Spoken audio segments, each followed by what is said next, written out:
자, 우리 김영숙님, 종합보험 안에 운전자 보험을 특약으로 가입하면 건설기계 운전도 보장을 받을 수 있는 건가요? 라고 하셨어요. 지금 이거는 굉장히 중요한 질문이에요. 이거는 운전자 보험이 들어갈 때 화물용으로 들어가지 않습니까? 그러면은 거기 운전자 보험에는 약관에 나와 있어요. 우리가 얘기하는 그 운전하는 그 차들 있지 않습니까? 거기 나와 있는데 거기에는 건설 기계도 들어가 있어요. 알겠죠? 그 다음에 트레일러라고 하는 것부터 건설 기계까지 이런 것들은 다 들어가 있어요. 따라서 포크레인을 운전하다가 내가 누군가 한번 쳐서 죽였어. 그러면은 그 부분에 대해서도 보상을 합니다. 알겠죠? 이거는 운전자 거기에 있어서 그 운전이라는 개념에 대한 그 뭐라 그래? 그거.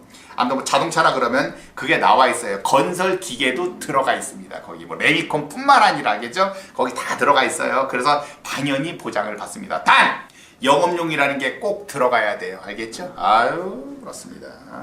자, 최고님, 제3 의료자문 의사정보나 병원 이름 고객한테 알려줘야 하는 거 아닙니까? 보험회사에서는 의사 개인정보나 병원은 공개할 수 없다고 개인정보보호법에 있다고 그러네요 라고 했어요. 의료자문제도 다 개 지을까라고 하지 마세요. 아주 쓰레기 새끼들입니다. 쓰레기 새끼들. 지네 편에 있는 의사를 써서 마치 객관적으로 얘네들이 객관적으로 조사를 하는 것처럼 또는 객관적으로 의료 자문 제도를 얘네들이 활용하는 것처럼 얘기를 하지만 다 개 지을까는 소리입니다. 지네들한테 지네들이 고용한 의사를 쓰는 거예요. 알겠죠? 그래. 의료 자문 제도는 개 쓰레기 같은 자문 제도입니다. 이거는 없애야 됩니다. 알겠죠? 그래요. 자, 아기가 27살인데 이가 다 썩었는데 치과보험 들어놓으면 좋을까요? 라고 했어요. 항상 말씀드렸어. 썩었다라고 해서 충치가 있다고 해서 치아보험을 가입하는 게 아니에요. 치아보험은 항상 여러분들한테 뭐라 그래? 일단 세 가지. 임플란트, 틀니, 브릿지, 보철 치료를 할 사람들한테 필요한 거고 이거조차도 나중에 나이 먹으면 틀니 하겠지, 브릿지 하겠지, 임플란트 하겠지. 그래서 가입하는 게 아니야. 2년 정도 있다가 임플란트, 틀니, 브릿지를 할 사람들한테 필요한 거고 한 가지를 양보한다 그러면 너무 충치가 심해서 씌우기 치료, 크라운 치료 하는 사람들한테만 필요한 겁니다. 알겠죠? 그리고 치아보험 같은 경우에 있어서는 나중에 이빨이 빠진다고 하더라도 유치는 안 돼요. 어차피 영구치여야 됩니다. 영구치. 지금 유치, 어차피 썩으면 유치인데 이거는 상관없는 거야. 영구치에 해당이 돼야 되는 거예요. 알겠죠? 아유, 그렇습니다. 우리 알콩수님 봅시다. 갱신이라는 게 보험료가 낮아질 수도 있는 건가요? 2009년에 가입한 30년 납입 종합보험 안에 실비가 포함된 거 23,000원대였는데 지금은 21,000원대예요. 낮아질 수가 있어요. 왜? 이거는 위험률, 그 나이대의 위험률을 반영하기 때문에 대표적으로 낮아지는 케이스가 어떻다 그랬죠? 애들 태아보험. 태어났을 때 신생아 때가 가장 위험률이 높아요. 그때는 그래서 태아보험의 실비는 23,000원에서 28,000원까지 오르락 내리락 합니다. 되게 비싸요. 근데 애기가 1살, 2살, 3살, 4살, 5살, 6살, 7살 되면은 보험료가 계속 떨어져서 나중에 실비에 대한 보험료는 4,000원, 5,000원 밖에 안 합니다. 알겠죠? 그거는 1년 갱신임에도 불구하고 떨어지는 케이스의 대표적인 증거다. 알겠죠? 그렇습니다. 코로나 검사는 실비 지원 되는지요? 친구 검사 받으려고 하니 17만원 후덜덜이라고 했어. 이거 같은 경우에 있어서는 당연히 지원이 됩니다. 왜? 이건 통원비로 되는 거야. 왜? 몸이 아프고 해서 검사를 받은 거기 때문에 당연히 실비에서 나오는데 통원비 25에 5만원이 약제비고 25만원은 통원비에 해당이 되는 거니까 요거는 당연히 나온다. 알겠죠? 그렇습니다.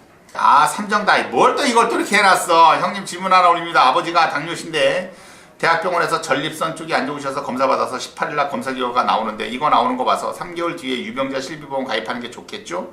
지금 60이십니다. 유병자 실비 또는 건강보험 차이점도 알려주시면 감사합니다. 라 그랬어. 지금 60이 넘으셨으면 유병자 실비로 들어가면 보험료가 대략 5만원에서 6만원 정도 나와. 보험료가 꽤 비싸게 나온단 말이야. 유병자 실비는. 유병자 실비는 단점이 있어. 뭐가 단점이 있냐? 일단 두 가지. 하나는 일단 보험료가 더럽게 비싼 거. 두 번째는 뭐냐? 일단 자기 부담금이 10만원이 넘어야 돼. 10만원. 뭐 약제비는 안 해준다. 그 약값 몇 푼 안 되니까 약값은 상관없어. 10만원, 자기 부담금이 일단 10만원이 넘는 것만 될 수 있다. 그러니까 자기 부담금이 일단 10만원을 깔고 들어가기 때문에 만약에 입원을 해서 뭐 이틀 입원했더니 뭐 병원비가 만약에 입원비가 12만원이 나왔다. 그러면은 10만원은 못 받아. 2만원밖에 못 받아. 그래서 유병자 실비는 일단 기본적으로 불리하다.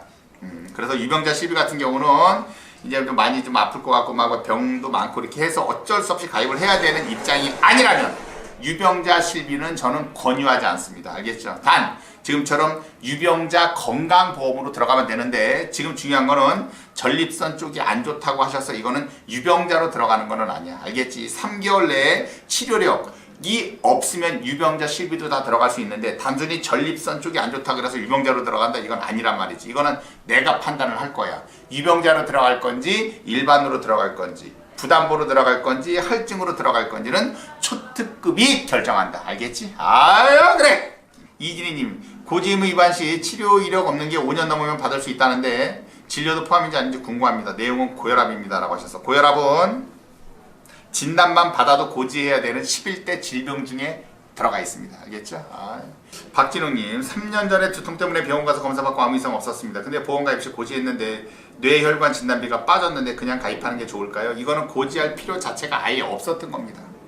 설계사가 고지할 필요가 없다라고 얘기를 해줬었어야 되는 건데 설계사가 아무 소리 않고 입 닥치고 있다 보니까 어떻게 됐냐? 이걸 고지함으로써 우리 박진웅님이 본의 아니게 피해를 보게 된 케이스다. 알겠죠? 그런 설계사와는 인연 끊어라.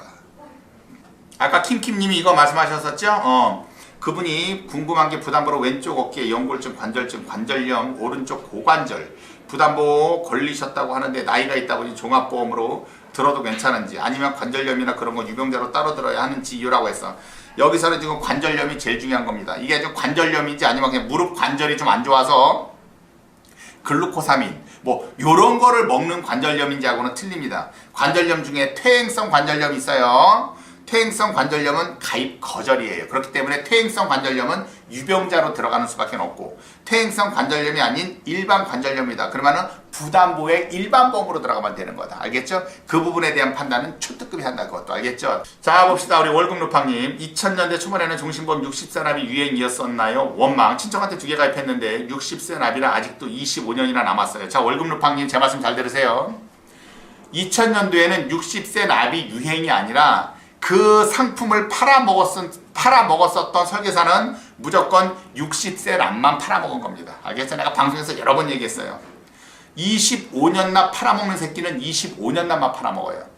30년 납 팔아먹는 새끼는 30년 납만 팔아먹고 보험 나이가 30살인데 40년 납은 없거든요. 그럼 어떻게 되느냐? 그거는 70세 납으로 끊는 거야.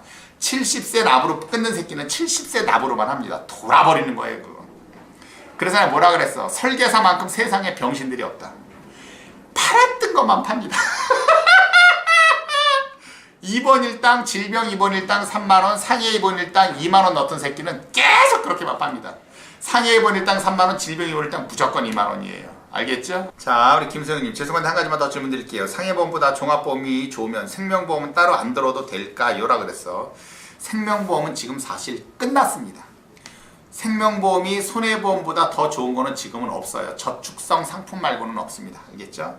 담보나 이런 것들은 다 끝났어. 끝난 지가 옛날입니다.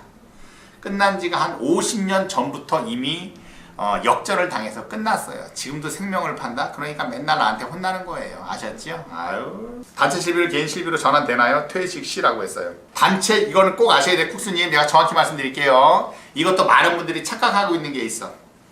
단체 실비를 가입을 해 놓으신 분들 중에 개인 실비가 있는 분들은 개인 실비를 납입 중지를 걸 수가 있고 나중에 퇴사 또는 퇴직 시 납입 중지 걸어 놓은 개인 실비를 살릴 수가 있습니다.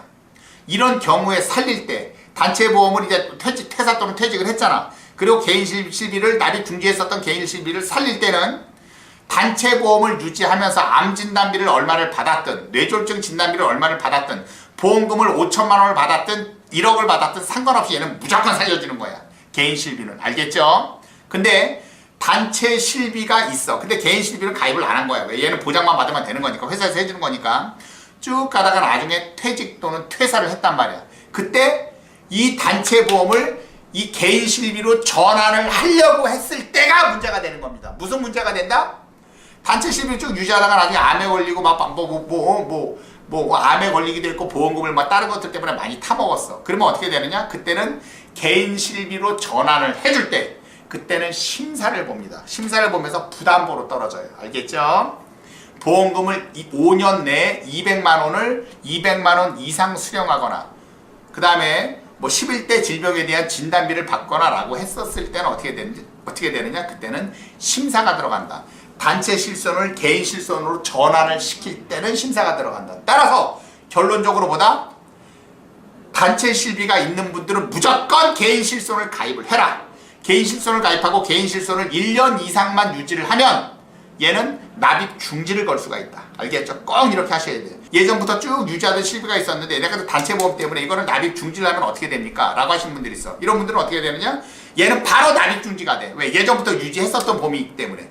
1년 이상 유지를 해야 된다는 건 지금 신계약으로 들어갔을 때고, 예전부터 쭉 유지되던 실비가 있으면은, 단체 실비가 있으면 얘는 바로 납입 중지가 됩니다. 알겠죠? 납입 중지를 걸고 나중에 쭉 유지하다가 납입 중지된 거를 퇴직 또는 퇴사할 때는 얘를 살릴 수 있다. 이게 가장 키포인트다. 알겠죠? 아유, 그렇습니다. 우리 핑요정님, 초특급님 정기간 부담부 잡혀있는데 국가 검진 받으면 치료력에 들어갈까요? 올해 건강검진 대선제하고 안내문이 와서 요라고 했어. 이건 상관없어요. 건강검진은 치료력에서 제외입니다. 알겠죠? 단순 건강검진하고는 상관없어요. 전혀 상관없어. 5년 그냥 그대로 가면 나중에 풀어집니다. 알겠죠?